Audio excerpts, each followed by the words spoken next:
اینالیسا Michel 22 سال ایک لڑکی جو کہ جرمنی میں رہتی تھی۔ اینالیسا میشیل پہ کافی زیادہ ایکسورسزم سیشنز کیے گئے تھے۔ ڈاکٹرز نے کہا تھا کہ اس کو میڈیکل اور دماغی مسئلے ہیں، لیکن اس کی فیملی کا ماننا تھا کہ اس پہ جن یا شیطان کا سایہ۔ اور چرچ میں جو ہولی چیزیں ہوتی ہیں جیسے کہ بائبل ہو گئی اور جتنی بھی ہولی چیزیں ہو گئی وہاں کی، وہ کہتی تھی کہ مجھے ڈر لگتے ہیں چیزوں سے۔ اس لڑکی کا کہنا تھا کہ اسے خوفناک چہرے اور سائے نظر آتے ہیں۔ 2 پادریوں نے کافی زیادہ ایکسورسزم سیشنز کیے اس لڑکی پر۔ وہ لڑکی ایکسورسزم کے دوران کافی زیادہ چیختی اور چلاتی تھی۔ اور اب وقت ہے آپ سے وہ ریکارڈنگ شیئر کرنے کا جس کے بارے میں ہم نے ویڈیو کے شروع میں بات کی تھی۔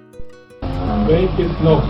Das sag ich Ihnen nicht. Im Namen Jesu. Nein! Befehl.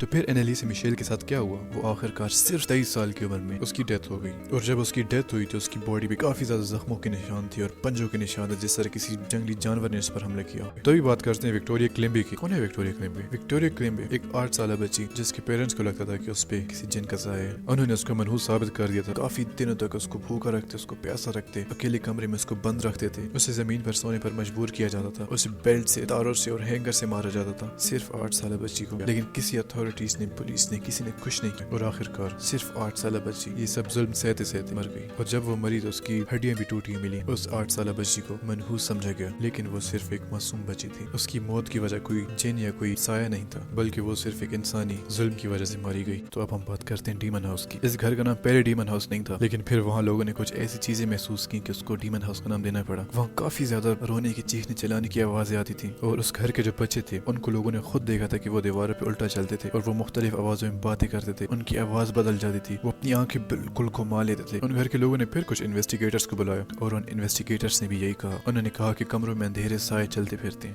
وہاں کوئی بھی نہ ہو تو قدموں کی آواز آتی ہے اور دروازے خود بخود بند ہو جاتے ہیں، اچانک کمرے کا ٹمپریچر گر جاتا ہے۔ اس کے علاوہ اس گھر کے بچے اس زبان میں بات کرتے تھے جو انہیں کبھی سکھائی بھی نہیں گئی، اور آفیشلز نے کہا کہ انہوں نے کبھی اس طرح کچھ پہلے نہیں دیکھا۔ کچھ عرصے بعد وہ فیملی جو وہاں رہ رہی تھی وہ بھی وہ گھر چھوڑ کے چلی گئی، لیکن پھر بھی اس گھر سے عجیب و غریب آوازیں آتی ہیں، اور آخرکار آفیشلز نے گھر توڑ دیا تاکہ کوئی اس گھر میں دوبارہ نہ جا سکے۔ تو بڑھتے ہیں اپنی ویڈیو کے لاسٹ ٹاپک کی طرف۔ ایک ماں کا یقین تھا کہ اس کا 3 سال کا بیٹا ایک جن کے قبضے میں۔ اس نے انویسٹیگیٹرز کو بتایا کہ بچے کا رونا اور رویہ اس کے اندر کسی بری چیز کی نشانی تھا۔ اس کی ماں نے ایک پادری کو بلایا اور اس پادری سے کہا کہ اس بچے سے ڈیمن کو نکالے، اور اس پادری نے اس کے 3 سالہ بچے کو مارا، اس کا گلا تک دبایا۔ یہ ریچول کافی دیر تک چلتا رہا۔ بچہ سانس لینے کے لیے تڑپ رہا تھا اور چیخ رہا تھا، اور یہ سب اس کی ماں کے سامنے ہو رہا تھا۔ پڑوسی نے ان خطرناک آواز سے ڈر کر ایمبولینس کو بلایا، اور جب تک وہ ایمبولینس وہاں پہنچ سکتی وہ بچہ مر چکا تھا، 3 سالہ بچہ۔